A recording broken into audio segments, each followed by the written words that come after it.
Boa tarde, hoje é terça-feira, 19 de abril e o Senado Notícias está no ar. Começa às 4 horas a sessão de hoje no plenário do Senado Federal. Vamos ver então no telão o que pode ser votado. O primeiro projeto na pauta é derivado da medida provisória que autoriza alunos que cursaram ensino médio em escolas particulares sem bolsa de estudos a acessarem o programa Universidade para Todos, o ProUni. Também podem ser votadas regras para operações com criptoativos em plataformas eletrônicas. O terceiro item cria a política de atendimento ao jovem desligado de instituição de acolhimento destinadas a crianças e adolescentes. E está na pauta também a garantia de direitos aos acompanhantes de pessoas com prioridade de atendimento. Como vimos na agenda, um dos projetos que pode ser votado hoje pelo Senado regulamenta o mercado de criptomoedas no Brasil. O objetivo é trazer mais transparência e segurança. Criptoativos basicamente são moedas digitais desenvolvidas para funcionar com sistema de controle descentralizado, sem ter lastro ou vinculação com qualquer governo ou banco. Se você quer investir em criptoativos, uma opção é recorrer a uma exchange, que é uma corretora dessas moedas. O Brasil ainda não tem uma lei para regular esse mercado.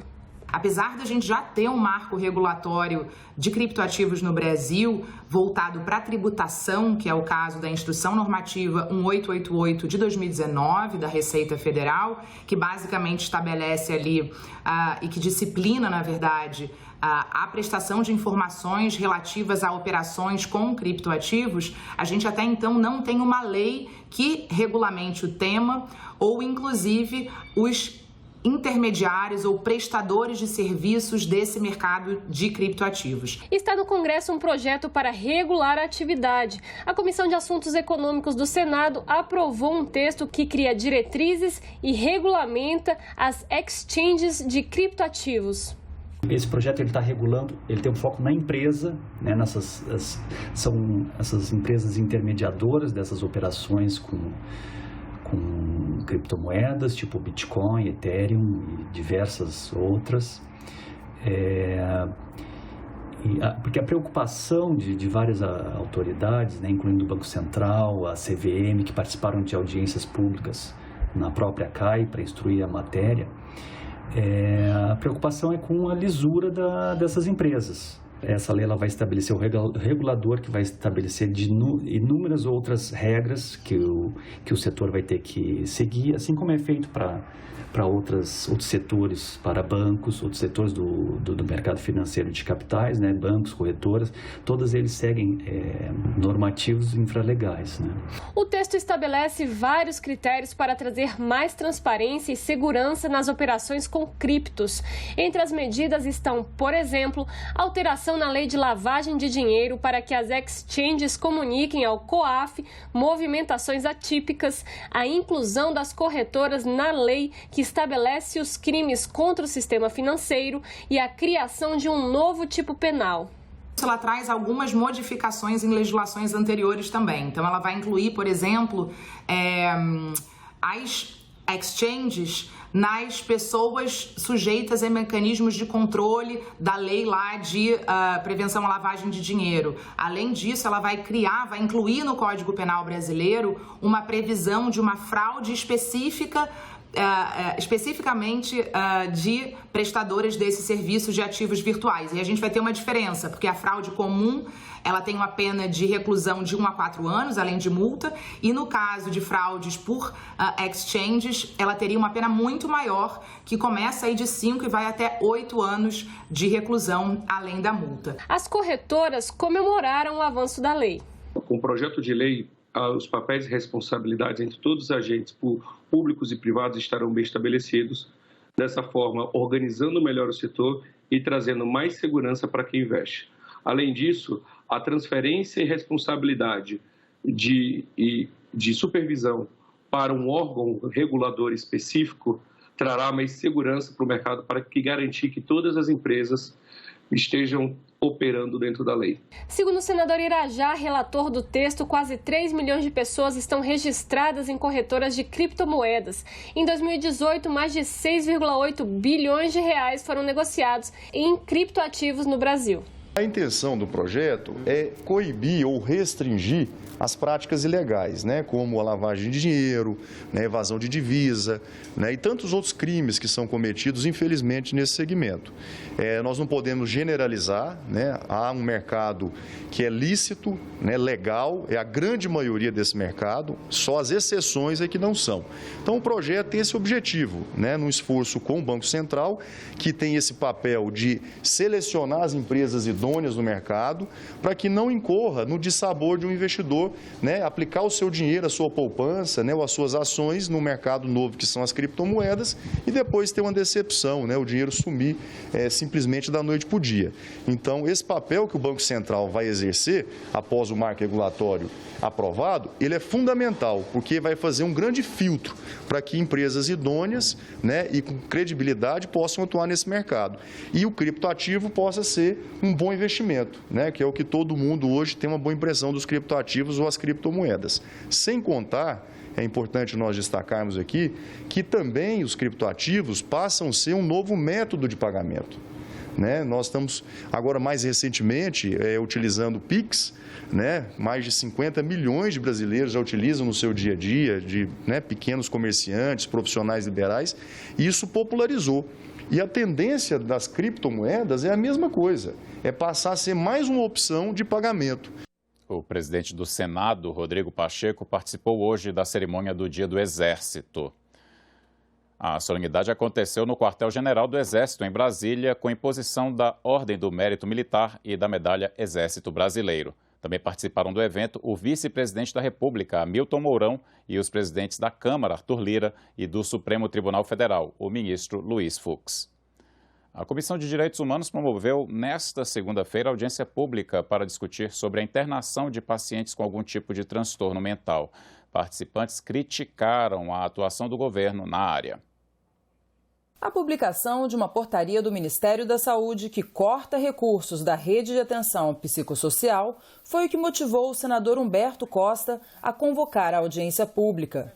Essa rede é formada por centros de atenção psicossocial, unidades de acolhimento e leitos de atenção integral, dentre outros serviços. O parlamentar diz que o governo está retrocedendo nas práticas antimanicomiais e que isso prejudicaria o atendimento às pessoas que sofrem de transtornos mentais. A reforma da atenção à saúde mental no Brasil foi uma conquista de vários governos e de vários anos de luta, não só de familiares, mas de profissionais da área de saúde mental. Conseguimos instituir um sistema basicamente ambulatorial e que é centrado no respeito ao direito das pessoas.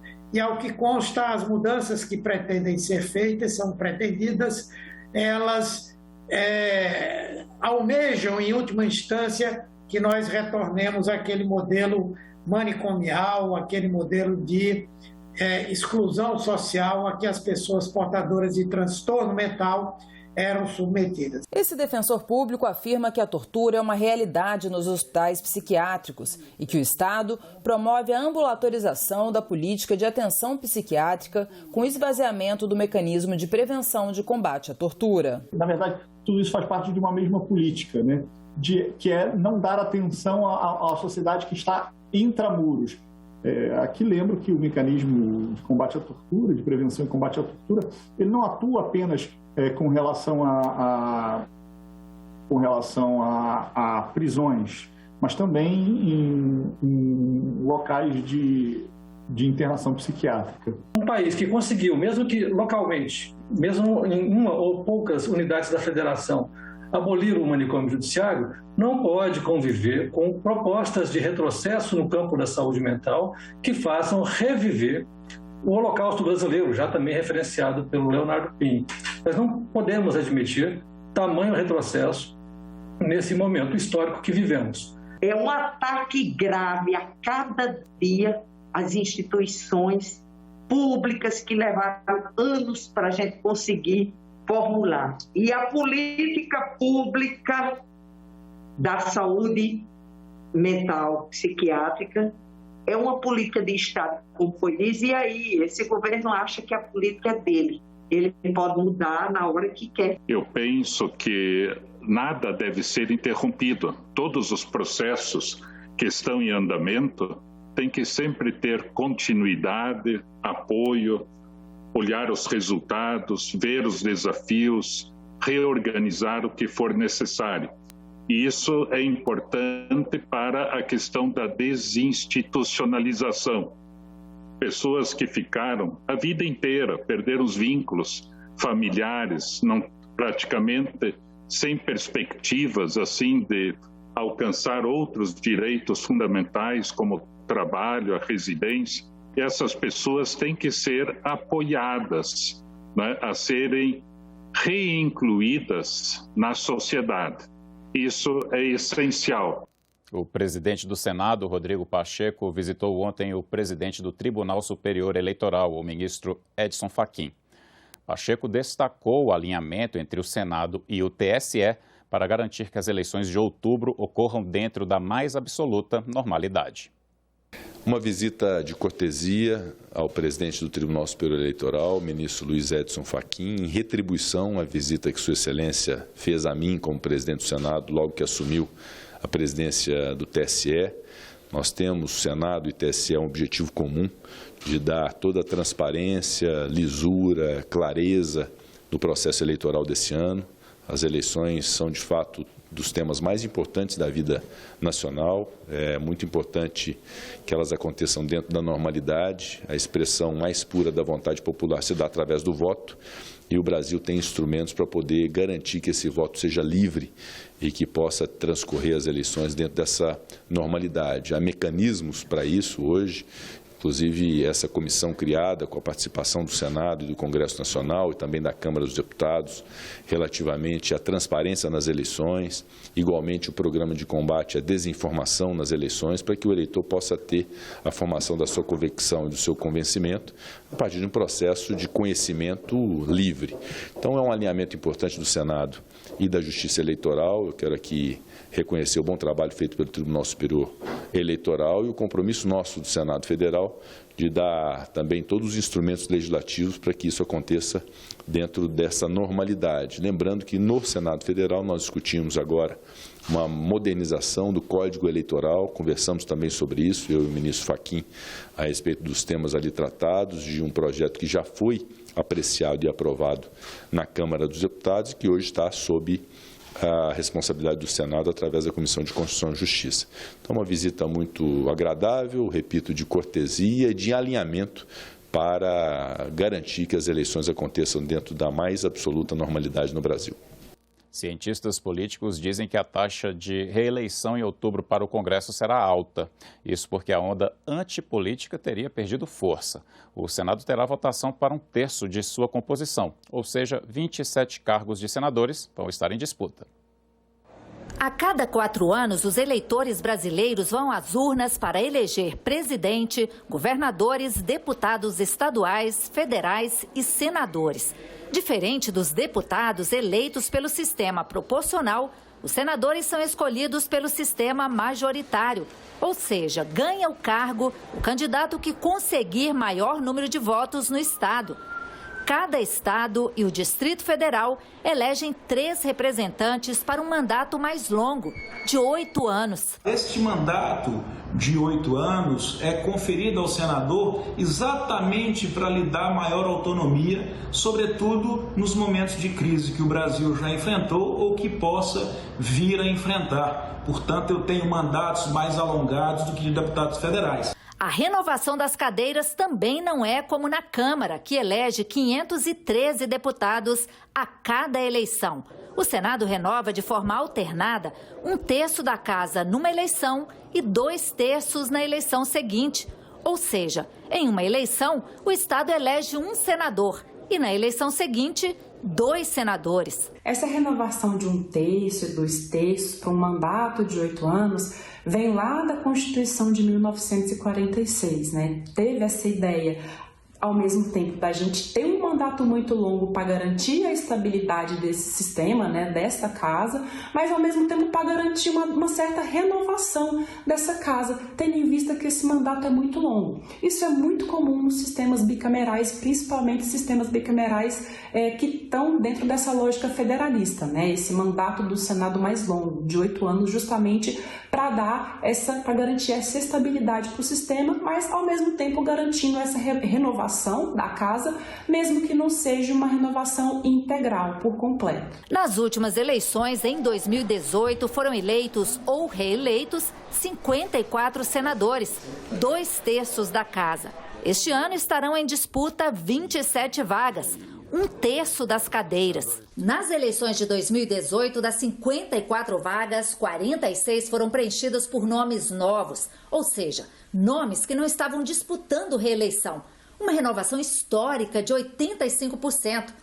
Em relação ao Senado como um todo, essa renovação foi de 61%, a maior mudança na história da instituição.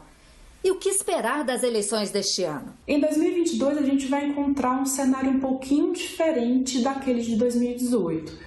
Essa onda da antipolítica que fomentou as eleições de 2018, essa questão da renovação, ela parece ter arrefecido um pouco, de acordo com o que sinaliza as últimas pesquisas. Eu acredito que para 2022 a tendência é ter, né, uma maior taxa de reeleição se comparada às eleições de 2018 e principalmente por conta desse arrefecimento dessa onda da antipolítica, né? Principalmente por conta disso. Mas afinal, qual o papel de um senador?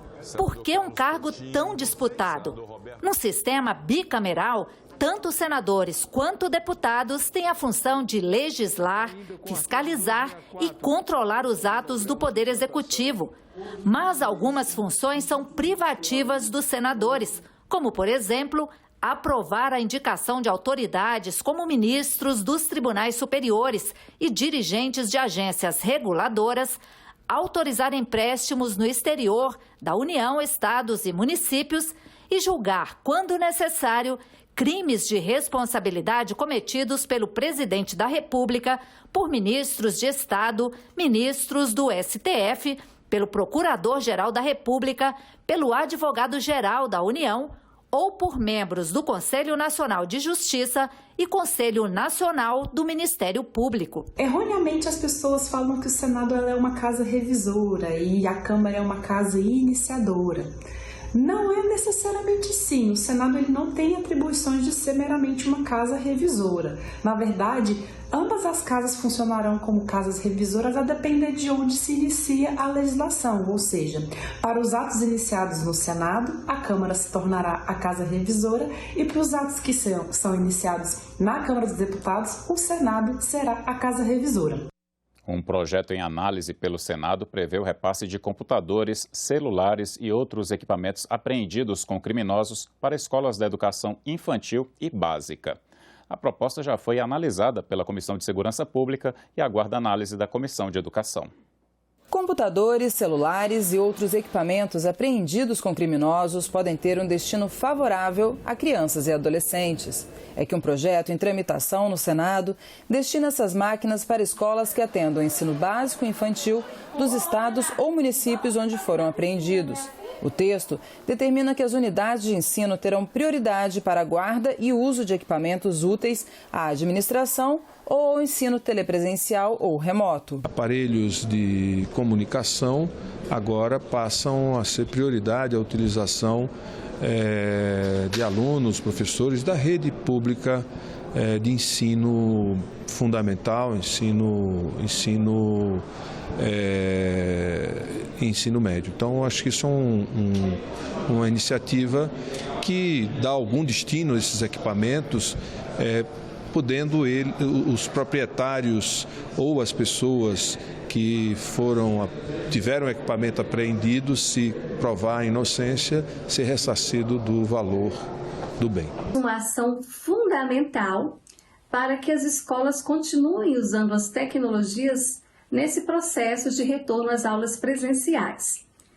O objetivo é que a tecnologia continue sendo suporte enriquecendo o processo de ensino e aprendizagem em diferentes aspectos. O PL é de autoria da senadora Simone Tebet, que contou ter se inspirado após ver a ação do juiz Luiz Felipe Medeiros Vieira, que autorizou a doação de celulares apreendidos para alunos da capital de Mato Grosso do Sul. A situação surgiu no auge da pandemia, quando foi constatado que a maioria dos alunos de escolas públicas aqui no estado de Mato Grosso do Sul não tinha condições de participar das aulas à distância por conta da dificuldade de ter um equipamento eletrônico, seja um telefone celular, um tablet ou um computador.